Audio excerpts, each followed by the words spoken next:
Hey everybody, in today's video we're going to take a look at the new 600mm f6.3 PF. We're going to talk about what the lens looks like, its design, we're going to talk about how this lens works, what the buttons do. We're going to compare this lens to a lot of other lenses, the 180 to 600, the 400mm 4.5, the 600mm f4, the 800mm PF, the 500mm PF. We're also going to throw some teleconverters in there as well to figure out which one works best. So we're going to do lots of comparisons with this lens, hopefully to try and figure out, is this 600mm PF the best of the bunch? Is this the one? The one that has the best combination of weight, size, image quality, and focal length. We're also going to take a look at the lens's focus speed, if it has any focus breathing, and what my thoughts are in general of this lens as well. So there's a lot to go through. Back when Nikon launched the 500mm f5.6 PF, that lens was incredibly popular. Some of you watching right now may have had that lens, or maybe you still do have that lens. But back then, that was the first real inkling of people speaking about the 500 and then instantly saying to themselves, how good would it be if there was a 600?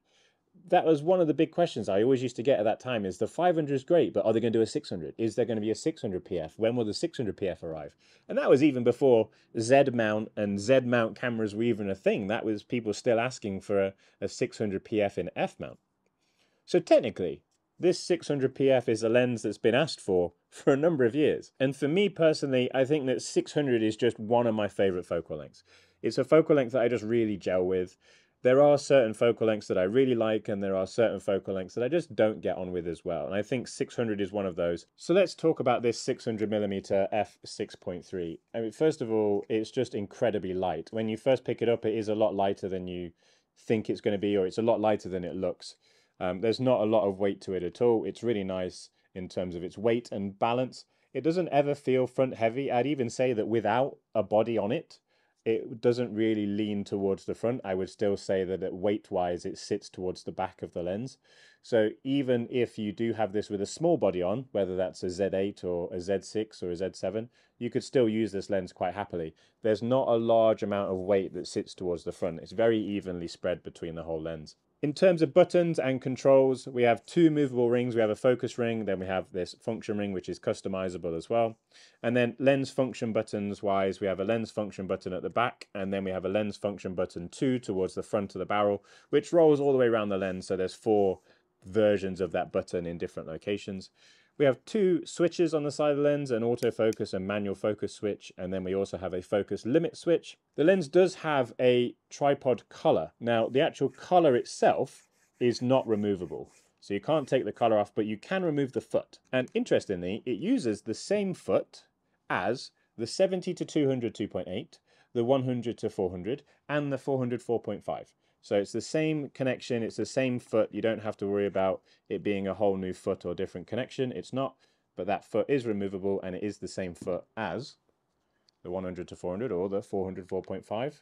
I can place that on here and click that back in. The removable foot is not the only thing that it shares with the 400 4.5. They also use the same lens hood. So the lens hood that it comes with is the same lens hood as you get with the 400 4.5. They are slightly different model numbers though. So with the 400 4.5, it is a HB-105, and with the 600mm PF, it's a HB-105A. Obviously, because the lens hoods have the name of the lens on them, the 400 4.5 says the 400 4.5 on it, and the 600 6.3 says 600 6.3 on it. So because they have their names on, they technically need to have a different product code. So they are technically 2 different products. As far as the design is concerned, I really like that Nikon have decided to go back to the gold ring aspect for their really longer lenses. It just makes the end of that lens stand out quite nicely. And I like this plaque across the top that has the branding of Nikon, and then also has the focal length and the aperture on it as well. So I like the design. It looks like a Nikon lens. It looks like it is part of the Z mount and Nikon lens family. I would probably say that I do prefer the design of the 600 and the 800 over the design of the 400 4.5. I'm not sure they could have ever made it smaller. Maybe they could have made it smaller if you didn't include the ability to use teleconverters, but I think it's quite a good thing that you can use teleconverters. Whilst we're on the topic, this can make use of the 1.4 times teleconverter and the 2 times teleconverter as well. They attach nicely to the back of this lens. It is a 95mm filter thread up front, again, the same as the 400 4.5. I think one of the most noticeable distinctions of size and weight is when you compare it to the 800mm PF.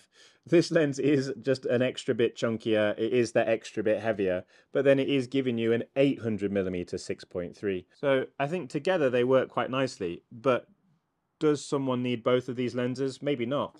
If you really like the idea of the reach of the 800, then the 800 is always going to be the better choice, really, because it is a dedicated 800mm lens. More on that when we come to image quality, because that might change.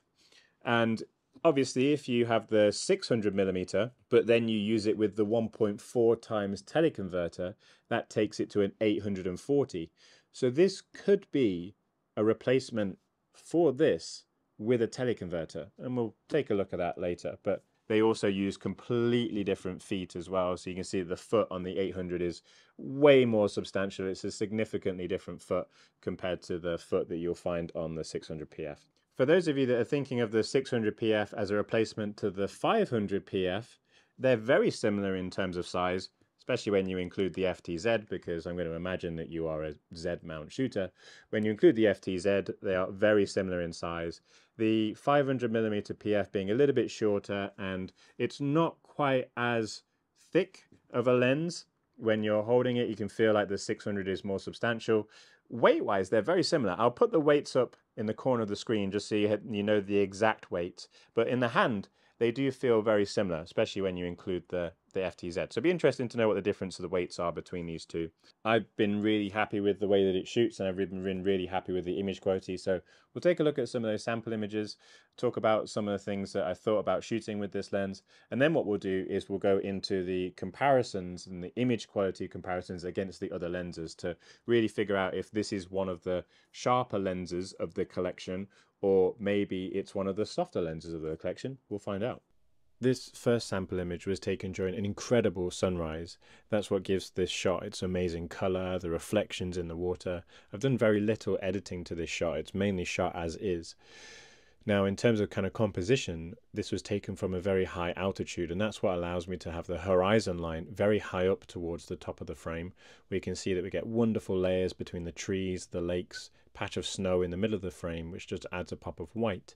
And then we get that really nice lake at the top of the frame with the final horizon line level with that mixing of cloud cover as well. So for this next example shot, this is also shot during sunrise, and you can just see some of that light starting to hit towards the top of the hill in the distance. Wonderful clouds starting to roll in between the hills and in between the trees, and that just gives us that real nice atmospheric look to the frame, and then all tied together with that very small shack at the very top of the frame as well. Again, portrait orientation, 600mm, just that compressing the trees and the hill in the background to give a really nice shot. For this next sample image, this is taken much later in the day, so we don't have that harsh light. This is more overcast, this is much more even lighting, and this is just a really nice shot of capturing the forest and all of its different layers mixed in with really nice still low level cloud in the frame as well. Now, obviously, one of the main reasons that you would look to use a 600mm lens is wildlife. So we'll move on from some of the landscape examples and we'll talk about some wildlife examples. So here I've got 3 swans that are actually stood on a frozen lake. This is shot in portrait orientation, first of all, because I really just wanted to try and isolate these 3 swans together. And I was waiting for all 3 of them to bring their heads up. That never happened, unfortunately, but it is what it is. I ran out of time. However, I do think that in portrait orientation, they do look a little bit lost in the frame. So I think that there's quite a nice crop that I could maybe crop into these 3 swans just to bring that middle swan out a little bit more. I really like that rear kind of glow around the neck of the swan. This next image is taken in that same location, and I noticed that these 2 swans were relatively stood quite close to each other, and I was just waiting for something to happen really. I was waiting for the shot to come to me. The lighting and everything was as it is. It's quite nice. I'm shooting quite low to try and emphasize that foreground and keep the horizon level in the shot quite low. And I just waited for the swan to flap its wings effectively, and that created this really nice effect that looks like the swan on the left is kind of putting a wing over or protecting the swan that's on their right hand side, and I quite like the story behind that. Now these next shots are actually taken on a ZF, so the body is changed but the lens is obviously still the same. We're talking about the 600mm PF, but the ZF here is working incredibly well. If you notice the high ISO or the level of high ISO in these shots, this lens actually works quite nicely even at higher ISO values. So yes, it's f6.3, yes, it lets less light in, but even in darker forest locations like this, where you do need to use a higher ISO, you can still get really clean and really detailed results. Especially the ZF being a lower megapixel camera, I was still really impressed with the level of detail and sharpness that I was able to get in the feather. And that is something that normally I would use my Z8 for, but just for this situation and this scenario, I was shooting on my ZF, and I was still really happy with the results that I got. For the first comparison, we have the 600mm PF on the left hand side, and we have the 600mm F4E for F mount on the right hand side.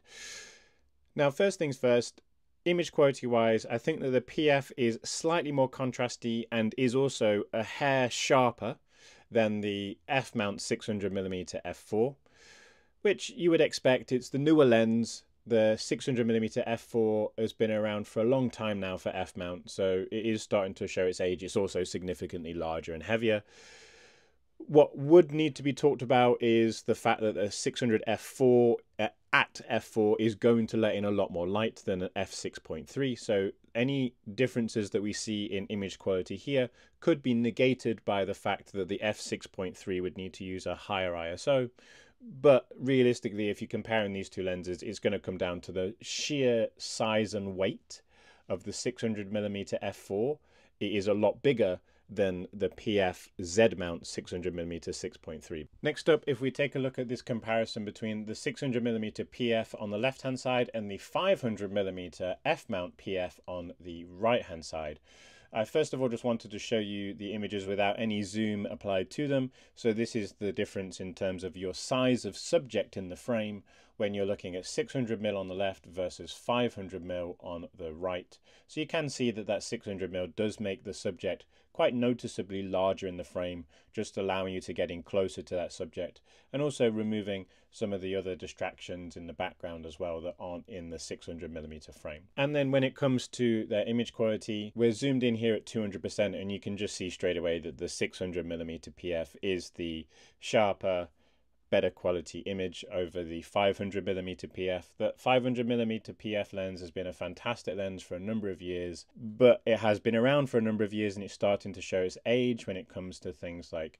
contrast and ghosting. And this is what you would come to expect of looking at an older style lens. For those of you that have the 500mm PF, it's still going to be a great lens, but that 600mm PF is sharper, more controlled. It's just going to be the better optical lens, as you would expect from a lens that is significantly newer.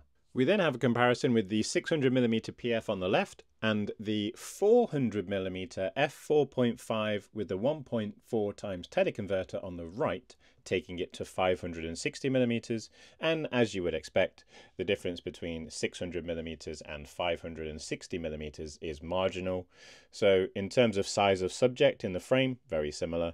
But when it comes to their image quality, the 600mm PF is the one that stands out. The 400mm 4.5 is a lens that I really enjoy using, and I thoroughly enjoyed using that lens. And if you already have a 400mm 4.5, using that lens with the teleconverter is great. But as you would expect, it's not going to be as good as using a dedicated 600mm PF lens. Conveniently, they're at the same aperture here because that 1.4 teleconverter takes this to a 6.3. It just comes down to what you already have. If you already have a 400 4.5, you could look at going to the 1.4 times teleconverter. It does add a bit of ghosting to your shot, but if you are in a situation where you don't have a long lens yet, then the 600mm PF could be the way to go. And then we look at the interesting option of the bunch. We look at the 180 to 600. So both of these lenses are technically a 600mm f6.3. One of them is a lot smaller and lighter, the 600 PF, and one of them has lots of flexibility. being able to zoom all the way from 180 all the way up to 600mm. So they are two completely different lenses, but eventually they will both give you a 600mm f6.3. They just go about it in completely different ways. The big thing to be aware of here is that the 180 to 600 for its price does really well. I think the level of sharpness and detail here for the 180 to 600, considering the range it covers, considering it's not an S-line lens, considering its price point, only a little bit softer than the 600mm PF. So if you're in a situation where you want to get the best bang for buck or the best value way of getting a 600mm lens, it could be that 180 to 600, because that 180 to 600 is only marginally softer than the 600mm PF in this test that's right in front of me right now. Now the 600 PF is obviously still going to be focusing faster. It's going to be the smaller and lighter lens. It's going to be easier to travel with, but then it also costs more, so you're going to have to pay for that as well. The 180 to 600 performs really well, but it has all the other downsides of being bigger, heavier, doesn't focus as quickly as the 600 PF, and so on. I then wanted to check what the difference would be if we were to take the 600mm PF and stop it down to f8. This is something that I still see a lot of people talk about when it comes to stopping down lenses to make them sharper, and this is just something that just really doesn't exist anymore. Z-mount lenses generally across the board are designed to be at their sharpest wide open, and that often means that if you stop them down like traditional lenses, you don't really get any advantage in terms of sharpness or detail or anything like that. Stop them down for your depth of field, absolutely, but don't stop them down because you think that you're going to get a sharper image. And as you can see here, there's no difference. There's no difference between the 600mm PF wide open at f6.3 on the left and then stopped down to f8 on the right. They're identical shots. We then have the 600mm PF on the left hand side versus the 600mm PF with the 1.4 times teleconverter on the right hand side, and it still actually gives you a surprisingly sharp and detailed image. I think it works really well with that 1.4 times teleconverter. So if there are any of you out there that are thinking about getting that 600 PF and then also want to extend that towards the 840mm with the 1.4 times teleconverter, I would actually say that that is worthwhile doing. The results that you get while it's using that teleconverter are pretty good, and I think that the 600 PF works better with the teleconverter than the 400 4.5 does that we looked at earlier. So I'm really happy with the results that I've seen here. Now, I was so surprised as to how that 600mm PF worked with the 1.4 times teleconverter, that then put a really interesting thought into my mind, which is how does it compare against the 800mm 6.3? I would actually go as far as to say that the 600mm PF with the 1.4 times teleconverter optically is as good as, if not better than, the 800mm PF without any teleconverters, just as the lens that it is. This is an interesting observation for me because that technically shouldn't be the case, right? The 800 PF should just be a good lens on its own. So one of the things I want to do is do this test again just to double check that this is exactly what it is. But from this situation here and this test, it looks like the 600mm PF with its 1.4 times teleconverter is better than the 800mm PF. The 600mm PF with the teleconverter is an F9, which is going to take a lot less light in than the 800mm at f6.3. Like we talked about earlier, f6.3 taking more light in means that you can use a lower ISO, so any difference in image quality could be negated by a higher ISO. But it is interesting to see that if you wanted around an 800mm focal length and you were shooting in good conditions, the 600mm PF with its 1.4 times teleconverter could be better than the 800mm PF. Interesting thought. I do want to run this test again and see what results I get, because this is not what I expected.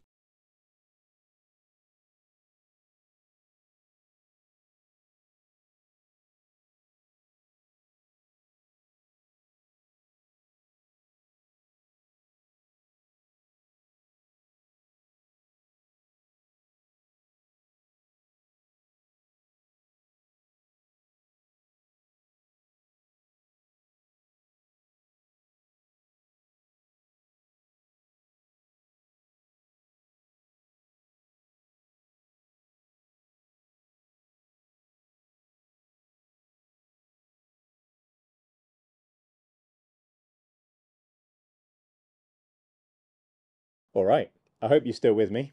That was a lot to go through, but hopefully it was all useful and it's all information that's useful to you as somebody that's thinking about or looking at this lens, or maybe comparing it to some of the other lenses like the 180 to 600 or the 600 f4, for example. So hopefully they were all worthwhile looking at. Now, as a summary of my initial thoughts of this lens, I really like it. I already like the 600mm focal length. I do think that this lens for a lot of people can be the one. This lens can be the one lens that is the best of the bunch. It gives you the long enough focal length. In most circumstances, 600mm is long enough. It gives you the flexibility of taking that to an 800 or maybe even over 1,000 with the 2x teleconverter if you wanted to. It gives you the flexibility of size and weight. It's not too big. No longer do you have to carry it in a separate bag or get a really big backpack. You can travel with the 600 and still get really good stuff. I'm sure that the only real difference would be those of you that don't like the idea of f6.3, and that's fine. For those of you that know that you'd get a benefit of shooting at f4 or in dark situations, the f4 is going to be the better choice because it gives you more light and so on, then that's fine. But also you have to consider that a lens of this focal length at f4 is significantly way more expensive. I do think though that for some people, as we talked about, the 180 to 600 really punches above its weight. And if you didn't want to pay the price of this, the 180 to 600 gives you a fantastic option with flexibility of being able to zoom in and out.